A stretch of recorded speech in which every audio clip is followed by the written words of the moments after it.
یہ خواجہ صاحب ہیں, انہوں نے کہا ہے کہ آپ کے پاس 3310 ہے. مسکرائے. میں نے کہا جی کہ وہ کہتا ہے کہ یہ 3310 جو موبائل ہے یہ خان صاحب کے پاس ہے, اور یہ موبائل بڑا بہترین ہے, بڑا اس کے اندر جو ہے پرائیویسی ہے, یا بڑی اچھا وہ کام کرتا ہے. تو مسکرائے انہوں نے کہا کہ میرے پاس تو جیمبر لگے ہوئے ہیں, وہاں پر تو سگنل ہی نہیں ہے. تو میں نے کہا جی میں نے اس کا نام جو ہے 3310 رکھ دیا ہے کہ اس خواجہ آصف کو اب جو ہے وہ یہ نہیں کہا جائے گا کہ یہ خواجہ آصف. تو انہوں نے کوئی اور نام رکھا ہوا تھا, تو میں نے کہا کہ میں نے تو سر رکھ دیا ہے کہ اس کا نام جو ہے نا آج سے 3310 ہے. اچھا, میں آپ کو یہاں پر یہ بتانا چاہوں کہ مریم نواز صاحبہ, اچھا جب یہ جیل کے اندر تھی, آئی بی نے رپورٹ دی کہ ان کے پاس کسی نے دے دیا ہوگا پیسے پوسے دے کر, نیچے جیسے سٹاف ہوتا ہے موبائل دے دیا ہوگا, تو ان کے پاس موبائل تھا جب یہ وہاں پر حراست میں تھی, جیل میں تھی. تو جب آئی بی نے رپورٹ دی تو ڈیٹیکٹ کرنے والی وہ ٹیم ہوتی ہے نا, آپ لگاتے ہیں کسی کمرے کے پاس یا کسی جگہ پر گزرتے ہیں تو پتہ چل جاتا ہے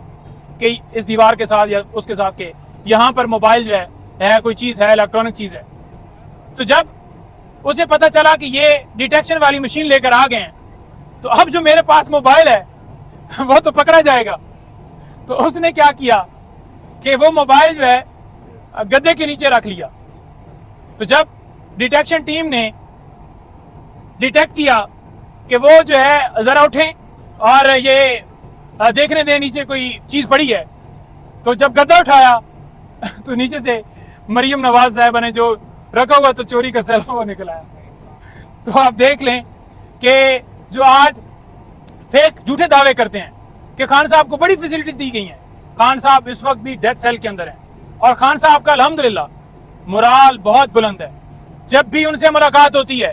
خان صاحب ہمیشہ حوصلے کی, ہمت کی بات کرتے ہیں. جب بھی ان سے ملاقات ہوتی ہے تو وہ کہتے ہیں کہ بزدل آدمی سے بہتر ہے انسان کی موت آ جائے. اور وہ کہتے ہیں, بلکہ آج انہوں نے خاص طور پر مجھے لائن دی کہ میں جا کر یہ بات کروں, اور آپ تمام لوگوں کو یہ کہتا ہوں کہ آپ سارے لوگ ٹویٹ کریں, بے شک آپ اس کے اوپر پوسٹ کریں کہ خان صاحب نے کہا ہے کہ میں جو یہ دنیاوی جو اس وقت یزید ہے, جو دنیاوی شمر ہے, میں اس سے کسی صورت جو ہے وہ نہیں ڈرتا, نہ ڈروں گا, بلکہ میں اللہ تعالیٰ سے ڈرتا ہوں اور اسی سے مدد مانگتا ہوں. نہ میں ڈروں گا نہ میں جھکوں گا, اپنے موقع پر قائم. اس کے ساتھ خان صاحب نے بلوچستان کے حوالے سے جو اختر مینگل جو ہیں صاحب نے استعفیٰ دیا, اس کو انڈورس کیا کہ انہوں نے کہا کہ جب دیکھیں وہاں کی آواز ہی نہ سنی جا رہی ہو, اس اسمبلی کا کیا فائدہ کہ جب آپ کی آواز جو ہے وہاں پر سنے ہی کوئی نہ. ایک فارم 47 کا وزیر اعظم بیٹھا ہو, یا ایک ایسا صدر بیٹھا ہو جو فارم 47 کے مطابق بنایا گیا ہو, اور وہ خود جو ہے اس کے پاس پاور ہی نہ ہو, پاور تو کسی اور کے پاس ہے جنہوں نے ان کو بنایا ہے. تو انہوں نے کہا کہ یہ جو بیٹھا ہوا ہے یا یہ جتنے سارے بیٹھے ہوئے ہیں, تو اس نے بالکل ٹھیک کیا ہے, اس نے استعفیٰ دیا ہے, کیونکہ جب آپ کی آواز نہیں سنی جاتی تو آپ کو اس طرح کا ہی کام کرنا چاہیے. تو انہوں نے ان کو اپریشیٹ کیا. بشرا بی بی صاحبہ کے حوالے سے انہوں نے بتایا کہ نہ ان کا کوئی اکاؤنٹ ہے, نہ وہ کبھی کسی, انہوں نے کہا کہ ایک دفعہ وہ میرے ساتھ جو ہیں وہ مکہ مکرمہ مدینہ شریف گئیں, یا ایک دفعہ گئیں یا 2 دفعہ, جو بھی میں تعداد مجھے, انہوں نے کہا کہ وہ وہاں گئیں. اس کے علاوہ انہوں نے کہا کہ کسی ملک نہ انہوں نے سیر کی. انہوں نے کہا کہ 21 یہ نواز شریف جو ہے نا 21 اس نے دورے کیے ہیں لندن کے. اور اسی طرح سے انہوں نے بتایا کہ کوئی آئی تھنک سو 51 ہے یا 41 ہے, یہ زرداری ہے, اس نے دبئی کے دورے کیے ہیں. انہوں نے کہا کہ یہ نواز شریف لندن گیا ہے 21 دفعہ, 4 سے 5 لاکھ ڈالر جو ہے وہ ایک ٹور کے اوپر خرچہ آتا ہے. تو انہوں نے یہ باپ کا پیسہ سمجھا ہوا تھا, عوام کا پیسہ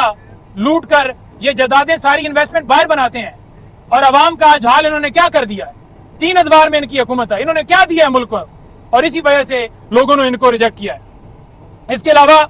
خان صاحب نے یہ کہا ہے کہ جو مجھے خاص طور پر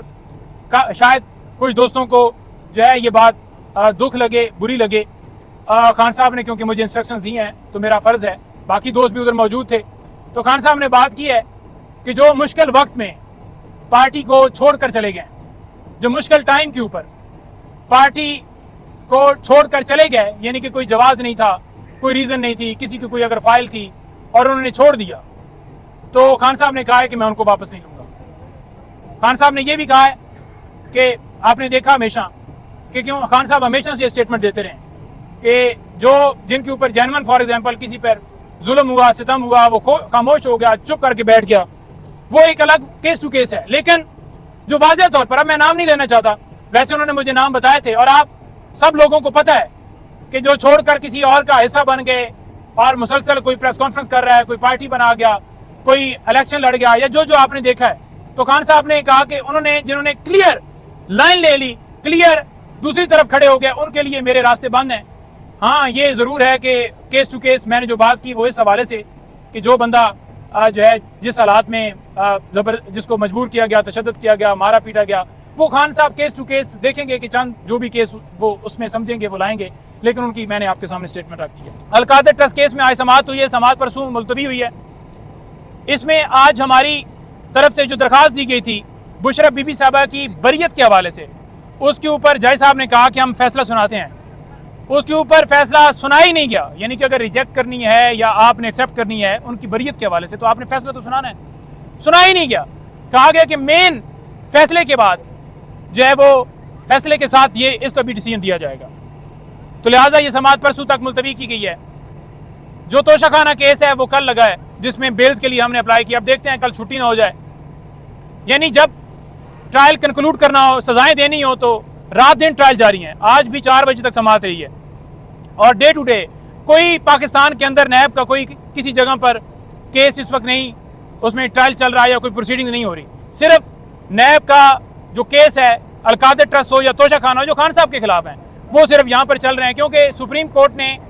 ये हुक्म दिया हुआ है कि ये ट्रायल जितने भी केसेस चल रहे हैं उनका फैसला ना दिया जाए। तो लिहाजा ट्रायल नहीं चल रहा है। जैसे आपने देखा होगा कहीं पर जरदारी का, नवाज शरीफ का या किसी का कोई ट्रायल जारी नहीं है, सिर्फ खान साहब का। और दूसरे number per day to day hearing भी कहीं पर पाकिस्तान में नहीं हो रही, सिर्फ खान साहब के केसेस के अंदर हो रही है। अच्छा, अब मैं आपको बताना चाहूँ कि जो अलकादर ट्रस्ट केस है, जब खान साहब को हमने बताया कि जो पटिशन आपने सुप्रीम कोर्ट के अंदर दायर की हुई है, अगर वो पटिशन जो है उसका फैसला आपके हक में आता है, यानी अगर आपके खिलाफ आता है, तो डेफिनेटली आप जो है वो ये इसके ऊपर असर होगा और इस वजह से उस फैसला दिया नहीं जा रहा अलकादर ट्रस्ट केस का, वो जो सुप्रीम कोर्ट में है, इस वजह से नहीं दिया जा रहा क्योंकि रीज़न ये है कि काजी फाइज़ल साहब वो फैसला लेकर बैठे हुए हैं 2.5 महीने से,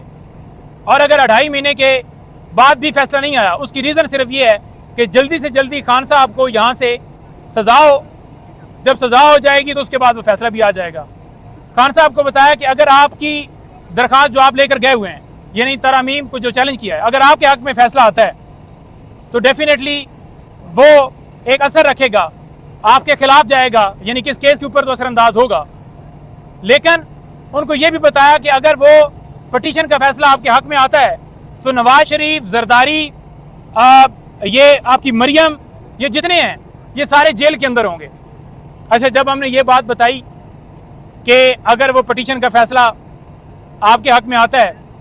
तो ये सारे जो हैं अंदर हो गए, हालांकि उस पटिशन का खान साहब के हक में फैसले आने का नुकसान है खान साहब को, क्योंकि खान साहब के ऊपर भी वो इम्प्लीकेट करेगा। लेकिन उन्होंने कहा कि नुकसान होता है तो हो, मुझे सजा होती है तो हो। ये नवाज शरीफ, ये जरदारी, ये जो मरियम है, ये जितने चोर लुटेरे जो इस वक्त NRO 2 लेकर फिर रहे हैं, ये सारे जेल के अंदर जाने चाहिए, क्योंकि इन्होंने लूटा है मुल्क को, इन्होंने डाका डाला है मुल्क को। तो हमें ये चीज़ देखकर बड़ा एक खुशी भी हुई कि देखें खान साहब किस हद तक वो चाहते हैं कि मुल्क के अंदर इंसाफ होना चाहिए। वो फैसला बेशक खान साहब की पटिशन जो है वो कबूल होती है तो वो खान साहब के केस के ऊपर ज़रूर उसका डैमेज होगा, लेकिन उन्होंने कहा कि नहीं, फैसला जो मैं पटिशन हम लेकर गए, हम उस मौके के ऊपर कायम है। तो ये होता है लीडर और दूसरी तरफ होता है गीदड़। आपने देखा है लंदन एग्रीमेंट की बात की, खान साहब ने कहा कि मैं पहले दिन से कह रहा था कि ये लंदन एग्रीमेंट जो है इसके तहत मुझे अंदर डाला जाएगा, केसेस बनाए जाएंगे, पार्टी के ऊपर क्रैकडाउन किया जाएगा और इनको आके मसनद के ऊपर बैठाया जाएगा। उन्होंने कहा कि अगर काजी फाइज ईसा साहब सच्चे हैं, मैंडेट के ऊपर डाका नहीं डाला गया, अगर फंडामेंटल राइट्स की वोलेशंस नहीं हुई, अगर मुल्क के अंदर लाकानूनियत नहीं है, अगर दरखास्तें हमारी जो सुप्रीम कोर्ट में है वो नहीं उन्होंने अगर वो सच्चे हैं, वो समझते हैं कि वो ठीक कह रहे हैं, यहाँ मुल्क के अंदर डाका नहीं डाला गया, तो उन्होंने कहा कि फिर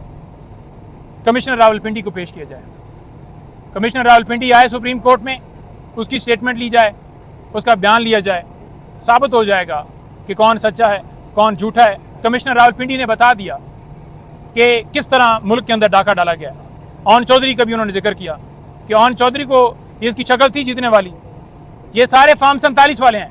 इन तमाम लोगों को जितवाया गया है और हमारे जीते हुए लोगों को हराया गया है। उन्होंने कहा कि 8 तारीख को अवाम ने निकल कर फैसला करके बता दिया कि वो किस तरफ खड़े हैं। अवाम ने बता दिया कि वो मुल्क में कानून की बालादस्ती चाहते हैं। अवाम ने जो 9 मई का बयानिया था वो मुस्तरद कर दिया और आज प्रेस कॉन्फ्रेंस की जा रही है